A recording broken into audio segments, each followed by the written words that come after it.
Oui, donc bonjour à tous. Une petite vidéo pour vous démontrer la manipulation permanente dans les médias et l'ampleur que peut prendre une phrase sortie de son contexte ou une phrase déplacée. Je pense à la phrase de Sandrine Rousseau, sortie de son contexte, phrase complètement déplacée de sa part, une erreur de communication majeure puisqu'elle a voulu s'adresser à un certain type d'agriculture et à certains agriculteurs qui veulent toujours produire plus. Et ces propos très maladroits, plus que maladroits, ont été déplacés, mais elle en est également responsable, on est bien d'accord. Donc le titre de ma vidéo, c'est La députée Rousseau cache le président Rousseau. À tout de suite. Madame Rousseau, elle est coutumière du fait. Elle est toujours dans l'outrance, dans la pierre toujours jetée plus loin, parce que sinon, entre nous soit dit, qui tendrait un micro à Madame Rousseau pour recueillir son avis?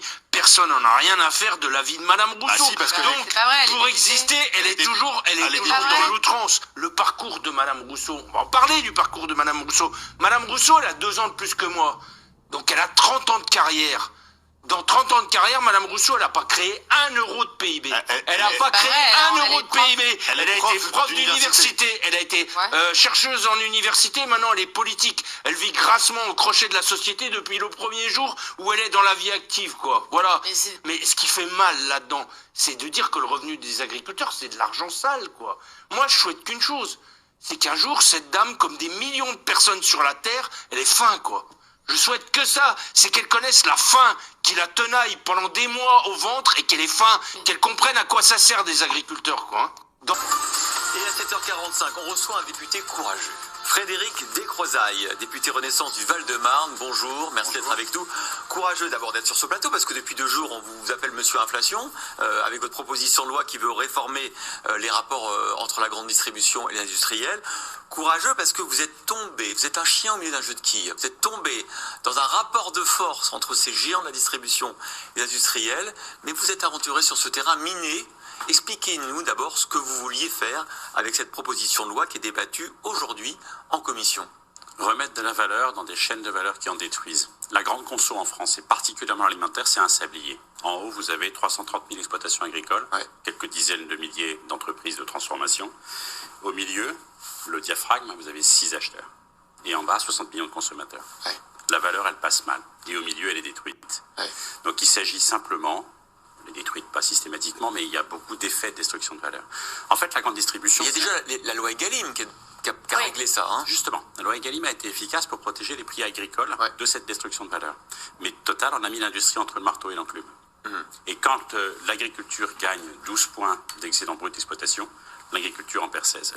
L'agro-industrie en perd 16. Est-ce que c'était un projet anti-distributeur, du coup? Sûrement pas. La grande distribution, c'est une histoire qui est passionnante. Moi, j'adore ce récit. Mais c'est aussi une histoire de pouvoir. C'est une histoire de pouvoir. Ce qui s'est passé dans les années 70, c'était un bouleversement. D'ailleurs, le petit commerce à l'époque, on a pris plein la gueule. En attendant, c'est un modèle qu'on a exporté dans la terre entière. Et c'est surtout une courroie de transmission extraordinaire dont on a tous profité comme consommateurs et citoyens, des gains de productivité des chaînes amont. Il faut juste équilibrer les choses. Alors, il n'y a que 1% de ce qu'on gagne qui va servir à rémunérer la production de la nourriture qu'on mange. Quand vous achetez ça, ces petits pains au chocolat, là-dedans, vous allez payer tout sauf de la nourriture. Vous allez payer des intermédiaires, alors c'est de la valeur ajoutée, des gens qui ont transporté, des gens qui ont transformé, des gens qui ont emballé, des gens qui ont construit la boulangerie, des gens qui ont construit les emballages dans lesquels on a transporté la farine, etc. Les intérêts du banquier qui prête au boulanger. Dans cette affaire-là, le blé, les graines de cacao, le sucre et le beurre, ça va représenter 10% de ce que vous allez acheter, même pas. Quand on passe la caisse du magasin, eh bien, il n'y a que 7% du ticket de caisse qui va à l'agriculteur. Tout le reste à payer autre chose. Encore une fois, du transport, des emballages, les gens qui bossent dans le magasin, les gens qui font la pub, les transformateurs, les salariés de chez Danone, les salariés qui fabriquent les pots en plastique, mais pas la nourriture elle-même. Il n'y a que 1% de ce qu'on gagne qui va servir à rémunérer la production de la nourriture qu'on mange. Donc, à partir du moment où la nourriture c'est 1% de ce qu'on gagne, on peut se dire que si ça passe à 2%, on n'en mourra pas. Et si c'est le prix à payer pour qu'on ait une agriculture très vertueuse, ça vaut peut-être le coup de s'y pencher. Donc vous avez vu les petits passages que je vous ai fait passer. Vous avez vu la manipulation médiatique suite à la bourde énorme de communication, faut le reconnaître, de Sandrine Rousseau, parce qu'elle a complètement dévié le message qu'elle voulait faire passer. Elle voulait s'adresser, soyons très précis, à un certain type d'agriculture. Je ne défends surtout pas ses propos. Je ne suis pas membre de son parti. Je ne vote pas pour son parti. Je suis très à l'aise pour en parler. Mais ce qui m'intéresse, au-delà de Sandrine Rousseau, hein, c'est d'aller au fond, au cœur du sujet. C'est pour ça que je vous ai fait écouter des intervenants. Soyons sérieux. Après ce petit spectacle où on invite sur les plateaux télé Sandrine Rousseau pour faire des dérapages, soyons sérieux. Revenons au fond du problème agricole et le suicide et le drame qui se passe dans nos campagnes. Vous avez vu ce que je vous ai fait passer. C'est à cause des écologistes si l'agriculture est dans cette situation. C'est à cause des chasseurs. C'est à cause des sangliers. C'est à cause de l'agribashing. C'est à cause des normes. C'est à cause de la fiscalité. C'est à cause de la sécheresse. C'est à cause des inondations.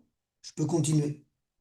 Vous avez entendu Monsieur Giraud, Monsieur Didier Giraud, le PIB, qu'est-ce qu'elle a produit comme richesse dans le produit intérieur brut de la France? Et le bilan, Monsieur Giraud de la FNSEA, et le bilan du Nigrin, d'Invivo, et tout le secteur agricole, toutes nos coopératives, avec des rémunérations de 60 à 80 000 euros mensuels pour les cadres dirigeants. Il apporte quoi dans le PIB, les cadres dirigeants?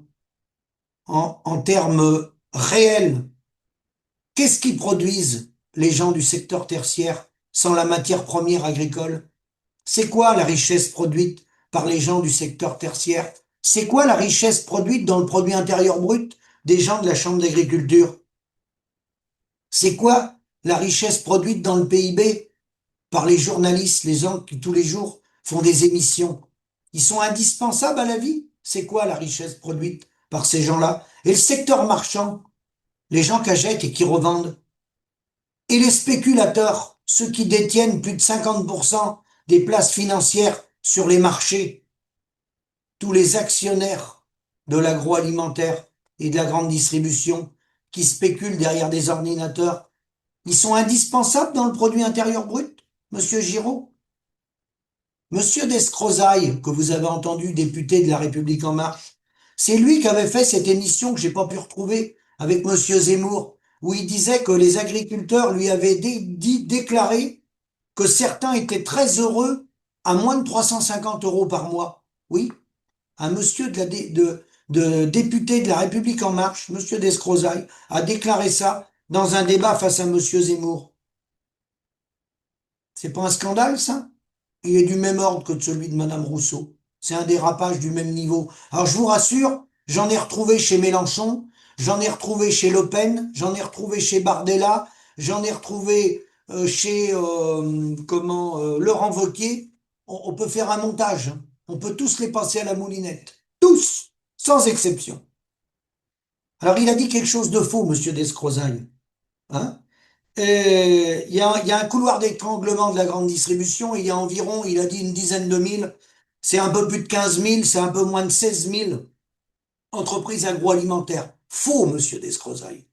Il y a 1,2% des 15 000 industries agroalimentaires qui détiennent les entreprises par des fusions-acquisitions. D'accord? 1,2%. Donc on est dans la même concentration, monsieur, que dans la grande distribution. Sauf que la différence, c'est que ces gens-là, ils ont le carnet de factures et ils ont droit de vie et de mort sur les paysans. Je pèse mes mots. L'agroalimentaire. La loi Egalim, efficace. Ben, vous pouvez en parler. Je sors d'un département où des anciens responsables de la FNPL ou de la FNB n'ont plus d'animaux. Les fermes sont vides. Toutes les communes sont désertées.